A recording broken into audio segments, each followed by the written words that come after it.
In this video, we're going to look at some app quality guidelines, and we're going to look at some practical examples of how those quality guidelines can be demonstrated. So, you can use either the Apple App Store review guidelines or the Android core app quality guidelines. Both of those I have linked on Blackboard and in our assignment. I'm going to spend this video looking at Android's core app quality guidelines, partially because I can demonstrate that well with my own app. But they're very similar to the Apple App Store guidelines, and I might do a short video after this that describes what differences there are between the two. The biggest difference is that in Android, there's not a review procedure that happens when you deploy an app. When you deploy an app to the App Store, you take your APK, you release it, and within a few hours it basically is made publicly available. So Android relies on application guidelines like we have here, but more or less the community. How many people are downloading it? What ratings are they giving your app? That's what really determines where your app appears in the search results, which is very important. Apple, on the other hand, has a more formal app review process where things actually have to get submitted and then get approved to be on the App Store. That can sometimes take, I don't have an official figure, but it can take days instead of hours. And sometimes if you even change something like a small user interface design, you have to resubmit it for review. So Apple's environment is a little bit more controlled, where Android's is a little bit more open. Apple's, you could make arguments for either policy. Apple's may ensure better quality from the start, where Android's lets the marketplace decide what the best quality app is. So take your pick either way. Those are the biggest differences. One thing that's funny is that this video is actually one I'm re-recording from about a year ago. When I'm assigning videos, when I'm posting videos, a lot of times I look to see if I have an old video that's still very much useful and up to date. Could I do a better job of it today? If yes, I record it brand new. If no, we'll go ahead and keep using that video because it's been proven and it works, and that's all good. I looked at last year's video and decided I did want to redo it. And I'm showing you a bit of recursion here. This is a screen capture of last year's video. Here's one big difference I found and one big reason why I am redoing this video. Last year, when you went to Apple's website and you clicked on the Apple Apps Store review guidelines, what it would do is it would take you to a login page like this.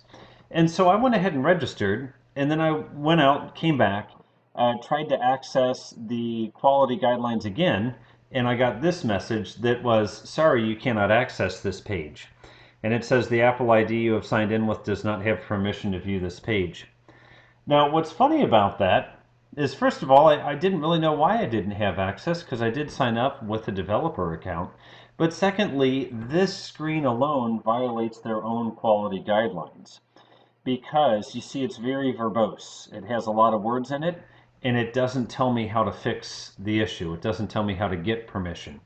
One thing we want to do in mobile is we're very limited on real estate. And so we don't want to use more words than we have to. We want to be concise, we want to be descriptive, and if there's an issue, we want to tell the user how to work around that issue. So it was funny, as I was doing this video last year, I ran into this page and it didn't tell me where to go next. It didn't tell me what I needed to do to get permission. I did register, but I didn't register as a developer, so I didn't pay the developer fee. And I thought, okay, maybe if I pay that fee, then I get permission. But nothing's guaranteeing it. You see, there's nothing on the screen that guarantees that signing up and paying the fee would actually get me into the page. So in any case, I went back again this year and tried the process again, just went to Apple's website and clicked on App Store Review Guidelines. Sure enough, right now, no need to log in, no need to have an account. You can jump right in. So that's good news. That's much more user-friendly. Now, that does bring a good point. Do we want people to know about the App Store Review Guidelines and the core app quality guidelines early? Or do we want to wait until they're an official developer? My answer, without a doubt, is that this is something that we need to learn before we write our first app. And that's why I'm showing it to you now in a class that doesn't involve programming, a class that you're going to take before you take the programming classes. And here's why. When I went to release my own app, I spent probably over a year writing it, probably about 4 months testing it, and I spent a lot of time getting ready to go. Then I was ready to release the app. And one thing we have to be very careful of is that we're releasing a quality application. What we don't want to do is release an application that's going to get bad reviews, because it's going to be very hard to undo those reviews. Okay, and I'm going to go to an example here. Okay, I'm going to go to the Google Play Store, and I'm going to look at an app that you might be familiar with, which is Blackboard. Oftentimes called Blackboard Learn. Okay, if you take a look, you see that the review is kind of in the shape of a C. That's what we want to avoid. Okay, if you actually look at most of these reviews, most of the 1 rankings came in the very first or the very early versions of the Blackboard mobile app. But the problem is, once you have those ratings, there's nothing you can do to make them go away. Okay, what Blackboard did is they released a much higher quality app a little bit later, and that started getting more 4 and 5 reviews. But the problem is you still have those legacy 1 reviews. So you don't want to deploy an app before it's ready. Okay, I believe I've spoken before about my triangle of development, which is quality, features, and time. Pick any 2, but one of them absolutely has to be quality, because you can't live this down now. Now, Blackboard kind of has a lock on the online learning markets. They're probably not competing against a bunch of other apps there, but if you did something like a to-do list, where there's a lot of people out there who have one, you want to make sure yours stands apart. And if yours gets a low rating, you're probably not going to get search results that you want. So knowing that, before I released my own app, and after I'd invested a good 3-4 months in testing it, I went to the core app quality guidelines before I deployed my app, and I just wanted to make sure that it met all the guidelines. Well, guess what? I had never looked at the guidelines before that point.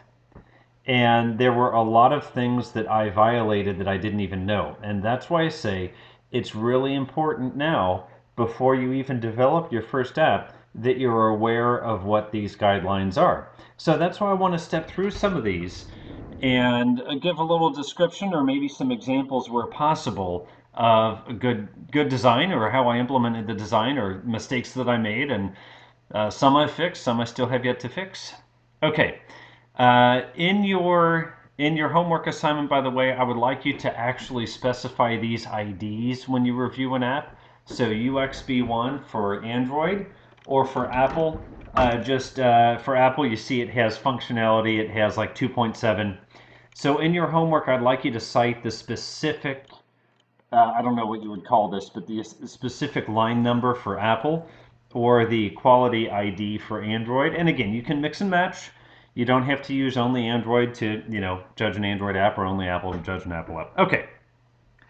App does not redefine the expected function of a system icon, such as the back button. App does not replace a system icon with a completely different icon if it triggers the same standard UI behavior.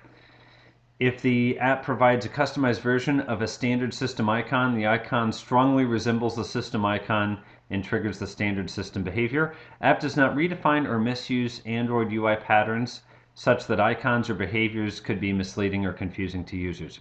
So what does this mean?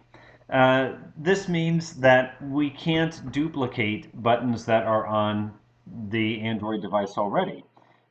Again, that sounds kind of obvious, but in my own app, when I initially went through, if I would do maybe a search like this, and by the way, this advanced search screen, this screen violates all UI rules. I know that already, so we'll talk a little bit about that. That's one of my mistake screens.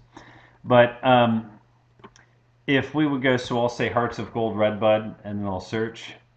What will happen is it will bring up some search results in a web view. Okay. I think I might have, there we go. It'll bring up some search results in a web view.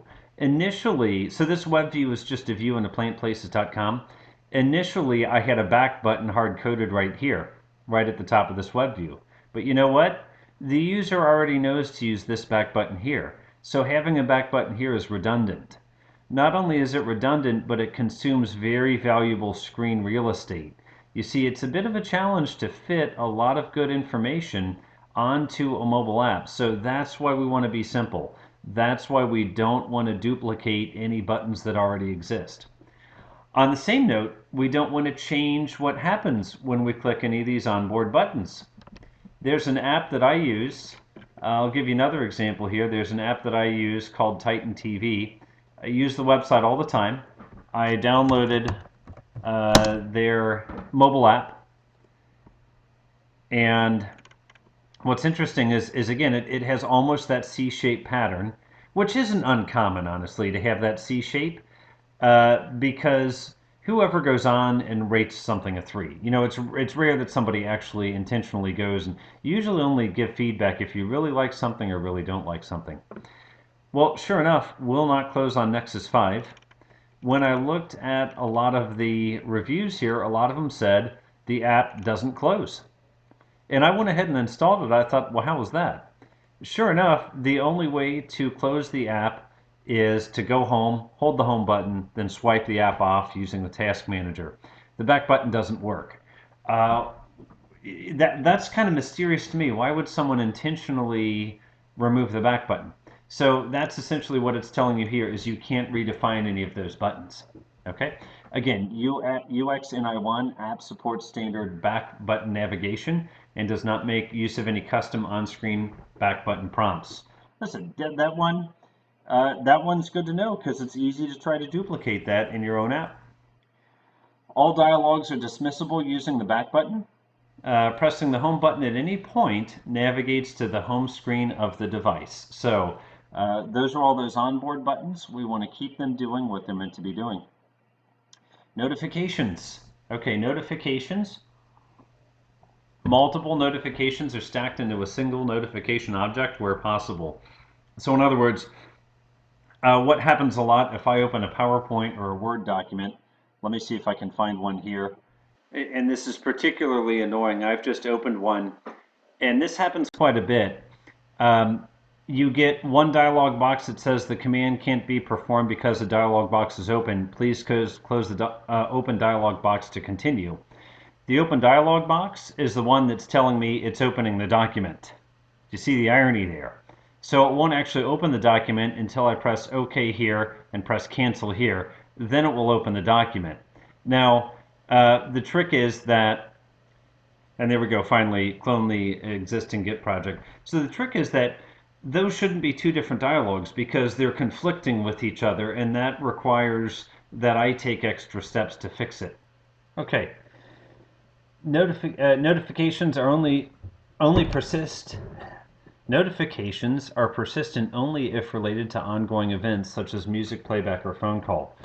What you'll notice a lot of times when you're using an app, like a mobile app, is that if there is a message that comes up, it's usually called a toast, which means that it will appear and then disappear on its own. So if I click here, we'll see a toast here loading. One moment, please. We don't need the user to click on that. We want it to go away automatically after a certain time. Because honestly, if you think about when you're using your phone, you tend to use it a lot when you shouldn't be, honestly. Think about when you use your phone the most. And you'll usually realize that you're doing something else at the same time, and you don't want to be distracted by clicking OK or clicking confirm a lot.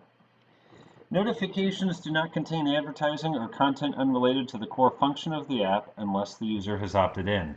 So we think back here to the early days of the web when you would go to a website and it would pop up a bunch of advertisements. You don't see that as much anymore because we have pop-up blocker. But if I go somewhere like Expedia, a lot of times you'll see it will pop up a new window and then, hey, are you still looking for flights?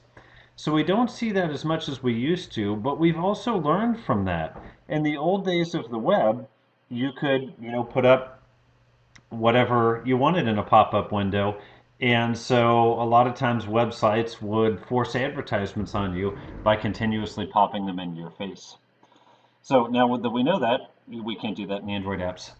Use notification to indicate a change in context relating to the user personally, such as an incoming message, or expose information controls relating to an ongoing event, such as music, playback, or phone call. So use notifications only when needed in those circumstances. One neat thing that's different from the last time I recorded this video about a year ago is that now they have these related resources right here in line. So if you wonder what any of these mean, you just go click on the little box and it will tell you more about it. So that's very handy. Functionality, permissions. App only requests the absolute minimum permissions that it needs to support core functionality. App does not request permission to access sensitive data, such as contacts or system log, or services that can cost the user money, such as the dialer or SMS, unless related to a core capability of the app.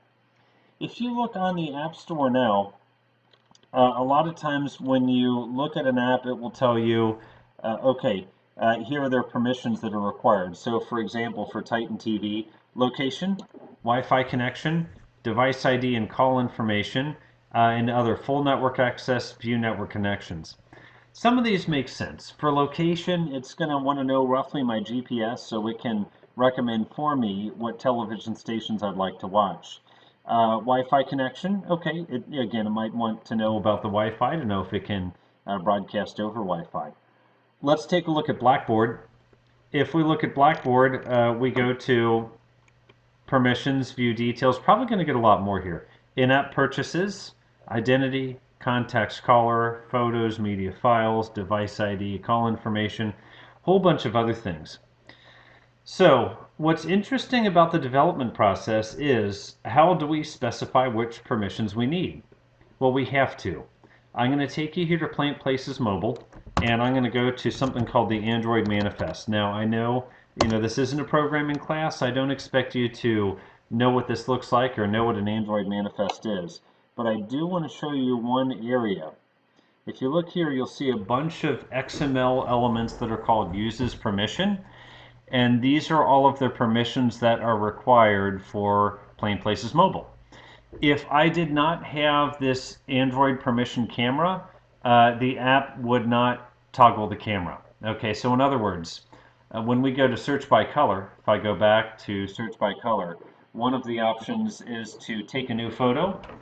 The Android operating system would not let me invoke the camera as it does now. You see, this will actually go to a camera emulator. It will not let me use that camera unless I have requested this permission. Now, once I've requested this permission in this file here, it's going to show up on my App Store listing in the Google Play Store. So, the only way to use the camera is to request the permission. Once you've requested the permission, it's going to show up in permissions here, and also it's going to show up when you download and wish to install the app on your phone. Okay, app must function normally when installed on the SD card if that's supported by the app. Supporting installations to SD card is recommended for most large apps. Okay, so the SD card, the secure digital card, so that is where we can oftentimes, a lot of times we have a lot more memory out there than we have on the onboard memory in the phone itself. How big is an application? Well, that depends. For Android, it's going to create something called an APK file. So if we look at my application here and we go to, I want to say libs. Nope. Bin. Plant Places Android APK. Okay, how big is that? Not big. About 2 megabytes. Actually, more like 1.5 megabytes. All in all, not very big. Now, on the other hand, if we look at something like the TripAdvisor apps, and I'll tell you, those are some of my favorites too. If we look at TripAdvisor Paris. My job requires that I travel a lot, and usually if I go somewhere out of the country or just somewhere I've never been, I'll get these TripAdvisor apps. These are fairly large, and look at that. See, that's the kind of rating you want. And I can honestly understand why. Look at that ratio of fives to ones. That is a really, really good rating. Um, I can tell you why. This app is designed to run totally offline, and it's also very user friendly. Uh, when I was in in Edinburgh recently, and in Paris also recently, they have some predefined walking tours where you can. They will show you highlights. They will GPS where you are. GPS is always available, so GPS where you are, and then take you on this walking tour where you can see highlights. All of this is available offline. Now, the flip side there is that while everything's available offline, it also has the application is very big because it's storing a lot of pictures, it's storing a lot of maps on your phone itself. Okay, so for that reason, they're going to want to make better use of the SD card. But yeah, that is a huge, huge benefit. When you're out of the country, don't plan on having cell service. I typically don't for two reasons. Number one, the cost. Number two, frankly, I'm out of the country. I don't want to be bothered. So these kind of apps that work offline are really nice apps. This one, I said, the TripAdvisor apps, I'm especially happy with, which, there we go. Just the compromise is then it takes a lot more space. That's all. Okay, and again.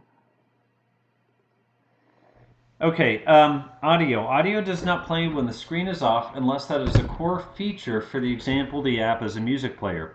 So you don't want to have any kind of audio coming from your app if it's gone into the background unless it actually is playing music over Bluetooth or something like that. Audio does not play behind the lock screen unless this is a core feature. Same reason as above. Audio does not play on the home screen or over another app unless this is a core feature. Audio resumes when the app returns to the foreground or indicates to the user that playback is in a paused state. So, when you go to the background, unless the app should continue to run in the background, it should basically pause itself. UI and graphics. App supports both landscape and portrait orientation if possible. Orientations expose largely the same features and actions and are preserve functionality parity. Minor changes in content or views are acceptable. Okay, this is one where when I was the only user of my own app, this one didn't bother me. Believe it or not, it does take a few steps it doesn't automatically switch from portrait to landscape. So what I'm going to do, I'm going to pick a plant here. Okay, we're going to say Asimina. That'll work. Okay. And take this guy away. And so that's a big UI issue I have. The search button shouldn't be all the way down there. That's too hard to find. Okay. Assuming I'm online, which maybe I'm not, say the idea is it should then return, it should give me a search. There we go, Asimina triloba. I'm going to go ahead and pick this one of my favorite trees. So we see here it says common pawpaw, Asimina triloba. Now one other thing I can do in my development environment is I can simulate GPS. So I send GPS and there we go, here's my GPS. What's the description of the plant? I might type something in there. Or where is the plant? What's the description? I type in there. Okay. And so far so good. Now the trick is I'm viewing this in portrait now.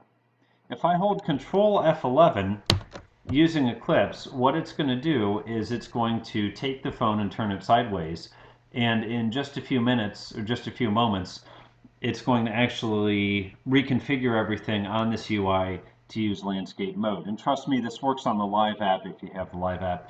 It's a little bit slower on the emulator. I have a lot running on my computer right now. But what this is saying is that you should support both. And again, I know this is a bad example right now because it hasn't switched yet. But again, on the live app, it does switch. We should see if we give this a few moments, it will also switch. So it should be able to toggle quickly between those two modes, portrait, which we saw before, and landscape, which we're in now. So we can emulate that with Android in the emulator with Control F11. I'm not sure what the iPhone equivalent is for that, but I'm sure one does exist. App uses the whole screen in both orientations and does not letterbox to account for orientation changes. Minor letterboxing is acceptable. Okay, and app correctly handles rapid transition between display orientations without rendering problems. Letterboxing. We see this on the web sometimes. I have a bit of nostalgia for old department stores, so I like going, or I'm sorry, the Mall Hall of Fame. Love this website. No advertisements. But one trick is no matter how wide your browser is, this is a typical kind of WordPress style website. No matter how wide your browser is, this is as wide as the column is, and you see we have this gray space on either side. That's letterboxing. So see, I'm actually stretching this all the way across my monitor, which goes beyond what my Illuminate Live can capture. And you see we still have, it's still the same width, and we're just taking up the rest of the space with gray space or white space as the case would be. So that's what we want to avoid doing on our mobile apps, because honestly, we're already a bit limited on screen real estate as it is. So let's make sure that we make the best of it. Okay. User app state. App should not leave any services running when the app is in the background unless it is related to a core capability of the app. For example, the app should not leave services running to maintain a network connection for notifications, to maintain Bluetooth connection, or keep the GPS powered on. Okay, I learned a big lesson on this one as well. When I first started writing my app on Android, I initially wrote it on BlackBerry. Then I came over, wrote it on Android. And at the time, I was working in Huntingdon, which is about an hour and a half northeast of London. So kind of like from Cincinnati to Columbus, about that difference. And I wanted to test out GPS. So I wrote the app. One night after work, just wrote little GPS. And I had it show a toast or show a pop-up every time it got a new GPS location. Now with Android, you can say, give me a new GPS location either at a specified time or a specified distance or both or neither. And I decided in this experiment to leave it at neither. It basically give me, if you set them both to 0, time and distance, it will give you GPS updates as quickly as it can. So I did that, and I showed a toast every time the GPS updated. Went out to the bus, took the bus to work, sat by the window on the bus, and had this thing go. And I noticed that the pop-ups showing a new GPS location were firing very rapidly, one right after another. So I went ahead and turned off my app, and guess what happened? It kept showing the pop-ups showing GPS, even with my app off. So I didn't properly turn off GPS. That would completely drain the battery if I didn't handle that right, and it would probably result in a lot of frustrated users. So this one seems obvious, but it's also very easy to forget. In the beginning Android development class, we talk exactly about how to do that. Okay, and if you're curious, I do have some videos I can point you to on, it's called the on pause and on resume methods. App correctly preserves and restores our app state. Okay, so when the app is resumed from the recent app switcher, the app returns the user to the exact state in which it was last used. We don't want to have it so it restarts every time. In other words, we don't want to have it start at the home screen every time. When the app is resumed after the device wakes from sleep state, the app returns the user to exact state where it was last used. These two I have trouble on my music player. If I leave it on shuffle, one thing that's really nice is that it's smart enough to know when I'm in my truck and that I'm Bluetooth enabled, and it will stop playing on the phone, start playing in the truck. Then when I stop, turn off the truck, get out of the truck, it switches back to the phone again, which is really nice. It does that automatically. I don't have to tell it to. I notice sometimes if I lock my screen, sometimes it will go right back to the song I was shuffled on. Other times it starts me right back at the home screen, which is kind of annoying, and then I have to go and tell it to shuffle all over again. Okay, when the app is relaunched from the home or all apps, the app restores the app as closely as possible to the previous state. Okay. On back key presses, the app gives the user the option of saving any app or other state that would otherwise be lost in back navigation. Okay, With that, there are some related resources here: making Android games that play nice, tasks and backstack, and recreating an activity. All very nice. We still have to cover performance and stability in Google Play, and then test procedures. We're at 30 minutes on this video though, so I'm going to go ahead and stop this, and we will restart a new video with the items we haven't covered yet. Okay, we'll see you then. Thank you.